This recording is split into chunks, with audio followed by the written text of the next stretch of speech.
கர்ணனால் அருகில் நெருங்க இயலாமல் போனது. அர்ஜுனன் 10 அம்புகளால் வீரசேனாவை தாக்கினார்.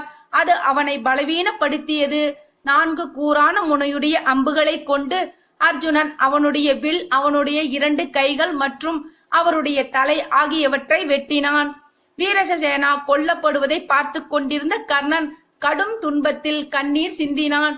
மேலும் அவனுடைய கண்கள் கடும் கோபத்தில் சிவந்தன. பின்பு அவன் அர்ஜுனனை நோக்கி தன்னிடம் சண்டையிட வருமாறு சவால் விடுகிறான். விருட்சகேது மட்டுமே பேரச்சம் ஊட்டுகின்ற குருஷேத்திர போரில் பிழைத்த கர்ணனின் மகன்களில் ஒருவன்.